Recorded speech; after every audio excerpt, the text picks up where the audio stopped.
Welcome to Victorious Living. Are you ready to unlock your full potential and experience the abundant life God has planned for you? We all face challenges, but on Victorious Living, we will equip you with practical tools and inspiring stories to help you live a life of victory. Let's prepare ourselves to learn something new today. Before we jump in, let's spread the victory. Share this video with someone who needs a fresh perspective. You were created for greatness. Let's dive in and discover how to live a life of victory. Victorious living के एक और episode में आपका स्वागत है। आज हम कुछ वचन से जानने जा रहे हैं। उससे पहले कि हम आगे बढ़ें, चलिए प्रार्थना करते हैं। परमेश्वर पिता, हम धन्यवाद देते हैं कि आपने ये दिन चुना हमसे बात करने के लिए। मैं जानती हूँ कि हर एक ऑडियंस जो हमें सुन रहा है, देख रहा है, वो बाय चांस आज ट्यून्ड इन नहीं है। आप उनके जीवन को बदलना चाहते हैं पिता। हम धन्यवाद देते हैं कि आपने अपने इकलौते पुत्र को क्रूस पे बलिदान दिया ताकि हमें अनंत जीवन मिल सके। न सिर्फ हम अनंत जीवन, बल्कि इस जीवन में, इस धरती पे हम आपका गुडनेस को देख सकें। परमेश्वर पिता, हम आने वाले पूरे समय को आपके हाथ में देते हैं। हमें ऐसा हृदय दीजिए कि हम जब आपकी आवाज को सुने, उसको समझ सके। हमें ऐसी आंखों को दीजिए जैसे हम आपको देखें, आपकी आपकी सोच को हम देख सके, आपकी डिजाइन को हम देख सकें और आपकी इच्छा को हम देख सकें। ऐसे आंख दीजिए परमेश्वर, ऐसे कान दीजिए हमें आज कि हम आपकी आवाज को सुन सके, क्योंकि वचन कहता है कि your sheep know your voice. Lord, we commit this time into your hands and in Jesus name I pray, amen. धन्यवाद फिर से कि आज आपने समय निकाल के हमारे साथ वचन से सीखने का मन बनाया। तो जरूर आज हम कुछ अच्छा सीखने जा रहे हैं। मेरा ये मानना है कि one word from heaven can change your life. एक वचन जो परमेश्वर के सिंहासन से हम तक पहुंचता है, एक वचन जो हमसे वो बात करता है और हम उसको समझ पाते हैं और एक रेवलेशन के तौर पर हमारे पास आता है, वो हमारे जीवन को बदलने लायक ताकत रखता है। यस, वो हमारे जीवन को बदलने की लायक ताकत रखता है। तो आज हमारा जो की स्क्रिप्चर है, जो मेरा आज ध्यान आकर्षण हुआ जब मैं आप लोगों के लिए तैयार कर रही थी वचन, एक्सोडस चैप्टर 23 वर्स 22। सो इसमें लिखा है, मैं इंग्लिश एम्पलीफाइड बाइबल से पढ़ रही हूँ। But if you will indeed listen to and truly obey his voice and do everything that I say, obey his voice and truly everything that I say, then I'll be an enemy to your enemies and an adversary to your adversary. Another translation says, if you listen to my voice, if you listen to me and my voice, I will be an enemy to your enemy. That means God will fight your battle. सो आज का जो की factor मैं आप लोगों से बात करना चाहती हूँ, वो है लेटिंग गॉड फाइट योर बैटल। सो हम इस जीवन में जब हम उसकी निटी से हम होके गुजरते हैं, डे टू डे लाइफ में हम होके गुजरते हैं, हम बैटल्स में उलझ जाते हैं जाने अनजाने में। कैसा बैटल? कई बार सोच का बैटल, कई बार सिचुएशन का बैटल, कई बार हमारे इनसाइड बैटल जो हम अपने आप से जूझते हैं। शायद हम रिजेक्शन से जूझते हैं, कई बार हम अनफॉरगिवनेस से जूझते हैं, कई बार हमें लगता है कि परमेश्वर ने उसका प्रेयर आंसर किया और हमारा नहीं किया, तो इनडायरेक्टली डायरेक्टली हम जेलसी से जूझते हैं। सो बहुत सारे अननोन बैटल्स जो है हम कई बार अनजाने में भी जूझते हैं। कई बार हम जानबूझ के ऐसे रॉन्ग डिसीजंस लेते हैं जिसकी वजह से हमें बहुत सारे चैलेंजेस का सामना करना पड़ता है। कई बार जब हम पाप करते हैं और परमेश्वर के पास आ जाते हैं और माफी मांगते हैं, पाप तो क्षमा हो जाता है, लेकिन जो पाप की वजह से जो कॉन्सिक्वेंस हुआ है, उससे हमें फिर जूझना पड़ता है। बहुत साल पहले 2014 में जब शुभ संदेश में ही मेरा प्रोग्राम आ रहा था, एक पास्टर ने हमें कॉल किया और उन्होंने बताया कि सिस्टर, काफी साल पहले, 20 साल पहले एक सेक्सुअल इमोरालिटी में मैं इन्वॉल्व हो गया और जिसकी वजह से मुझे एड्स हो गया। सो जबकि वो बहुत साल बाद में उन्होंने परमेश्वर की बहुत डिलिजेंटली सेवा की है। उस वक़्त वो हॉस्पिटल में आना-जाना कर रहे थे। He was back and forth to hospital और उन्होंने मेरा प्रोग्राम सुना और उन्होंने कॉल किया और प्रार्थना माँगी और मुझे याद है कि काफ़ी 1-2 साल मैंने उनके लिए प्रेयर किया, मैं उनके टच में रही। अब बिकॉज़ मेरा फ़ोन खो गया तो मैं फिर उनसे कॉन्टैक्ट नहीं कर पाई, काफ़ी साल हो गया है इस बात को। लेकिन उनका जो गवाही था कि 20 साल पहले जो उन्होंने कोई मिस्टेक किया था उसका उनको उस समय भुगतना पड़ रहा था जिस वक़्त वो डेडिकेटेडली परमेश्वर के लिए काम कर रहे थे। तो ये एक बहुत बड़ा एग्ज़ाम्पल मेरे लिए बना रहा कि कई बार हम पापों की माफ़ी माँग लेते हैं, पाप क्षमा हो जाता है, परमेश्वर हमें मौका देते हैं कि हम अ, परमेश्वर की सेवा करें जैसे उन्होंने मिस्टेक किया और पश्चाताप की फिर पास्टर बन के लोगों की सेवा की लेकिन वो गलती जो पहले किया था पाप क्षमा होने से पहले जो गलती किया था उसकी सजा वो 20 साल बाद भुगत रहे थे सो ऑफ कोर्स जैसे-जैसे मैं उनके लिए प्रार्थना कर रही थी, उनके शरीर में डिफरेंस आ रहा था and he used to give me report कि हाँ, मैं अच्छा फ़ील कर रहा हूँ। सो ये हमेशा मेरे ज़हन में रहा।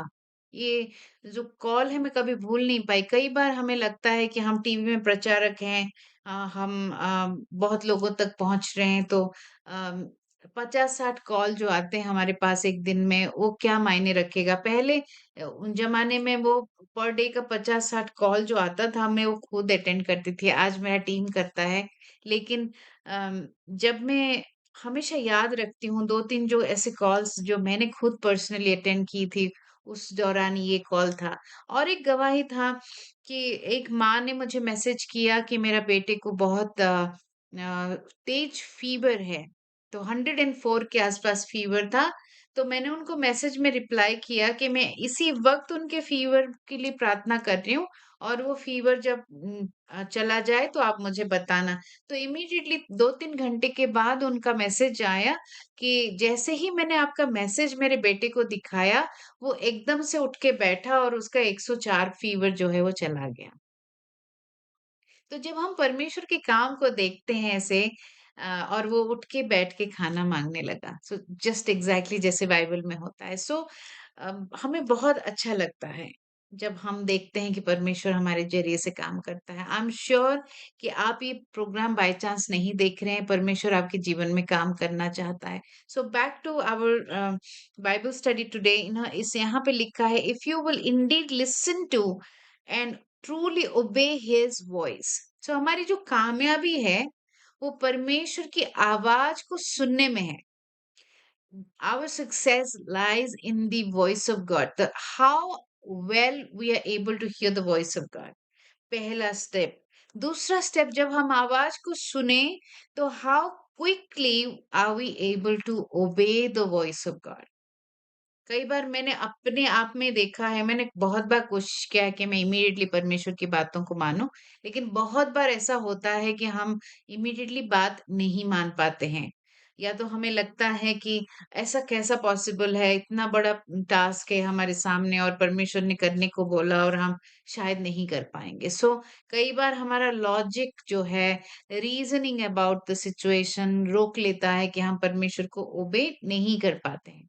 बहुत सारे एग्जाम्पल्स हैं मेरे पास जब परमेश्वर ने मुझे दान देने के लिए कहा और मैंने परमेश्वर को एक्सक्यूज दिया कि नहीं मेरे पास तो सिर्फ 500 रुपए है कैसे दान दूं लेकिन ऐसा समय आया जब 74,000 मुझे पे करना पड़ा और बहुत बड़ा लॉस जो मेरे जीवन को बदल दिया उस लॉस ने मुझे वो लॉस का सामना करना पड़ा सो तब मैं सोचने लगी कि परमेश्वर ने जब मुझे दान देने के लिए बोला था तब शायद मैं दान दे देती तो कितना अच्छा रहता सो ये 2012 की बात है तो कई बार ये 21 साल के अंदर मैंने बहुत सारी चीजें इजीली सीखा है परमेश्वर से और बहुत सारी चीजें मैंने चैलेंज के साथ सीखा है गिर के सीखा है और बहुत बार स्लो ओबीडियंस का जो बैड रिएक्शन है उसको भी देखा है और कई बार जब हम बातों को तुरंत मानते हैं उसकी ब्लेसिंग को भी देखा है उसकी ब्लेसिंग को भी देखा है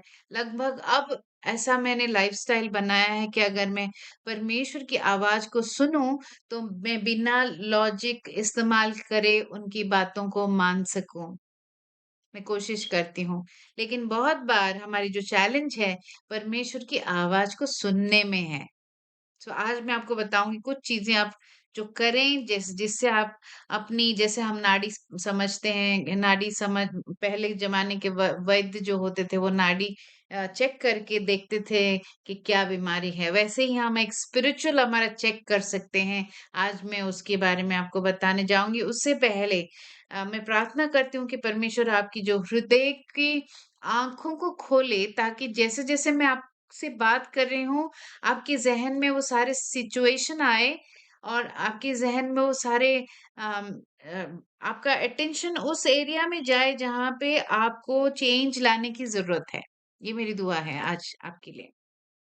सो यहाँ पे परमेश्वर कहता है, मैं तुम्हारे लिए फाइट तभी कर पाऊंगा, मैं तुम्हारे एनिमी के साथ तभी लड़ पाऊंगा। I will become an enemy to your enemy only when you obey me. सो अगर हम देखेंगे यीशु ने मत्ती 28 में जब हमें ग्रेट कमीशन दिया, उन्होंने बोला कि go into the world and teach people to obey what I have commanded. तो यहाँ पे जब आखिरी समय में परमेश्वर कुछ बोल रहे हैं, वो बोल रहे हैं कि लोगों को मुझे मानना सिखाओ।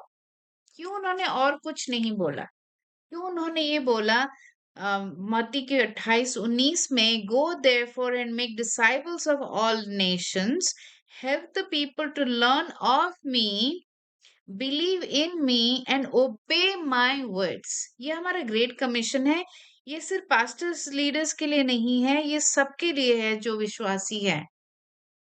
ये जो है वो आज्ञा जो दिया गया है हमें, ये सबके लिए है।